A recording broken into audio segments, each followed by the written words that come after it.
The narrative feels familiar: 3 pigs, 3 dwellings, a menacing wolf. A cautionary fable about diligence, straightforward and comforting. Yet beneath this seemingly innocent children's story may lurk something far more ancient and sinister, a narrative of harsh winters, ritual offerings, and primordial dangers carried on the wind. Before pigs constructed shelters from straw, wood, and brick, they served as ceremonial sacrifices placed upon ancient stone altars. The wolf wasn't merely a hungry beast, he represented the terror that would descend if those sacrifices proved inadequate. Before we excavate the buried origins of this tale, let's revisit the story as passed down through generations. The traditional version unfolds simply: a mother pig sends her 3 offspring into the world to make their way. Each constructs a dwelling for protection. The first pig, carefree and indolent, quickly assembles a straw house gathered easily, stacked hastily, completed before noon. As evening approaches, a dark figure emerges from the forest shadows. The wolf appears at the door with his demands. Little pig, let me in." Trembling, the pig refuses. "Not by the hair on my chinny chin. Then I'll huff and I'll puff and I'll blow your house down." With a single devastating breath, the straw house collapses, and the first pig meets his fate. The second pig, who preferred leisure to labor, built with sticks. Though slightly sturdier than straw, his dwelling proved equally vulnerable. Again the wolf arrives with his terrifying chant. The sticks shatter and scatter. The second pig is consumed. Only the third pig survives. Patient and industrious, he spent the entire day constructing a brick house. When the wolf arrives, he encounters walls that won't yield. He huffs. He puffs. The house stands firm. Some versions conclude here. Others continue with the wolf attempting entry through the chimney, only to plunge into a cauldron of boiling water the clever pig prepared. Modern retellings often soften the ending: all 3 pigs escape to safety. But earlier versions were merciless and grim. The version most recognized today gained prominence through Joseph Jacobs' late 19th century English fairy tales, though Jacobs himself was adapting existing material. For years prior, folklorist James Orchard Halliwell included the tale in the 1886 5th edition of Nursery Rhymes of England, marking the first printed appearance of those immortal phrases: "Not by the hair of my chinny chin," and "I'll huff and I'll puff and I'll blow your house in." Yet Halliwell didn't create the story, he collected it. Earlier versions reveal it had already traveled extensively through oral tradition, part of the British Isles' ancient folk heritage.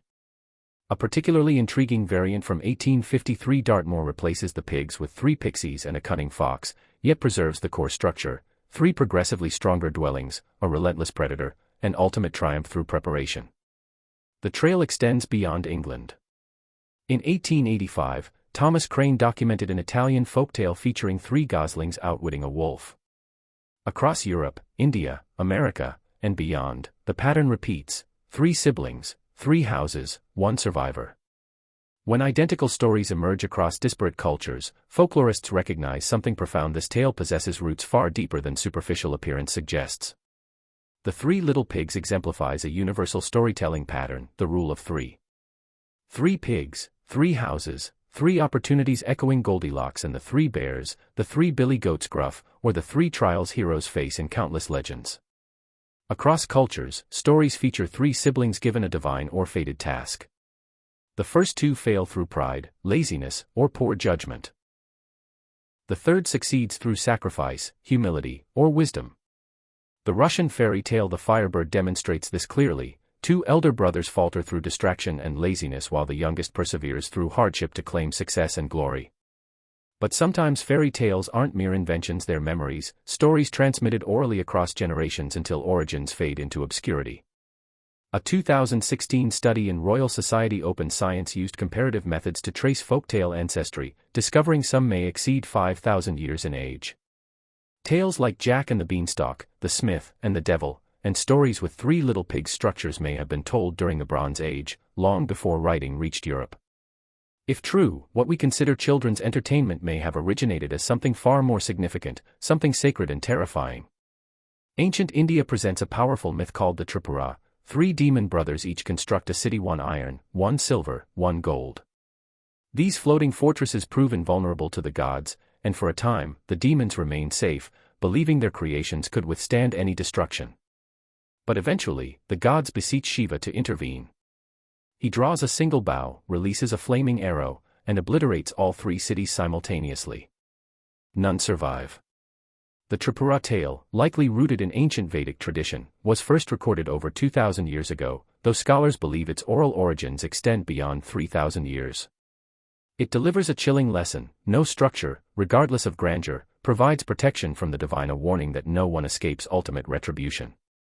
Similar echoes appear in Celtic mythology, where 3 proud brothers or royal sons build separate fortresses only to face destruction through magic, fate, or elemental forces. But not every 3-brother tale ends in catastrophe. In other ancient myths, the brothers don't hide from destruction, they build reality itself. In Norse mythology, 3 brothers Odin, Vili, and Ve construct the entire world. As sons of the primordial being Bor, they slay the giant Ymir, embodiment of chaos, and from his remains fashion existence, seas from his blood, sky from his skull, mountains from his bones. Even older still lies a tale reconstructed from ancient myth fragments told across Indo-European cultures. It begins with 3 brothers, Manu, Yema, and Trito. Manu sacrifices Yema, and from the slain brother's body, the world forms a cosmic act of creation through sacrifice. Later, Trito must prove himself battling a monstrous serpent, symbolizing cosmic conflict between order and chaos. In certain reconstructions, particularly those drawing from Iranian, Vedic, and Roman parallels, the guardian isn't always a serpent. Sometimes it's a wolf-like creature or monstrous beast linked to death, night, or destruction. The tales aren't identical, but the pattern proves hauntingly familiar. In The 3 Little Pigs, 2 brothers perish, their houses destroyed, while the third, like Trito, faces a final test against a monstrous force, a ravenous wolf. Only one survives to carry the story forward. But why are our brothers pigs? In the ancient world, pigs weren't merely food, they were sacred. The concept of 3 pigs connects strangely to ancient rites. In Greece, during the secretive thesmophoria rituals, pigs were sacrificed to Demeter and Persephone, goddesses of grain, fertility, and the underworld. A pregnant sow was buried alive for Demeter. An uncastrated boar was offered to Persephone. A suckling piglet was given to Zeus Thonius, a shadowy underworld form of Zeus tied to mystery rites. These animals were left underground to decompose. Later, their remains were exhumed, mixed with seed grain, and plowed back into the earth, a grotesque blend of death, decay, and rebirth believed to bless harvests and appease the gods. Unlike sheep or goats, seen as cleaner and more docile, the pig represented something greater, louder, bloodier, harder to control. It rooted in dirt, fattened quickly, and bled richly. In many cultures, pigs represented heavier sacrifices, more valuable, more dramatic. They belonged to the realm of fertility and the underworld, ideal for rites demanding death while promising rebirth. Archaeological sites across Bronze and Iron Age Europe reveal tangible echoes of these ancient practices.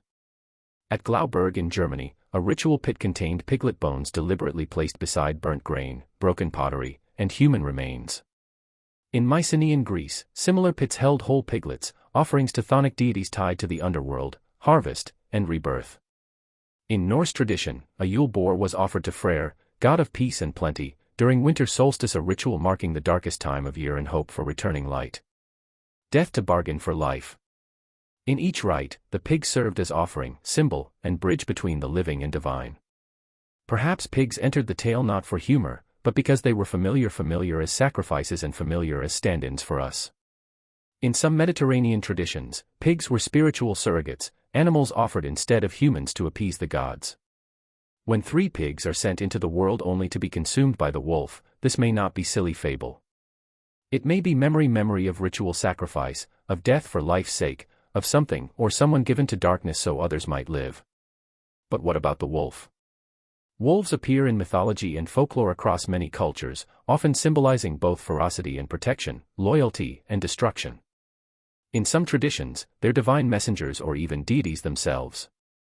In Norse mythology, the giant wolf Fenrir breaks free at world's end, devouring the sun and plunging everything into darkness, the first act of Ragnarok.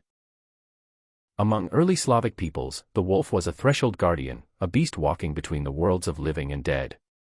The wolf's dual nature pervades these myths, embodying both dangers and strengths of the natural world. But the wolf in our story possesses one particularly distinctive trait.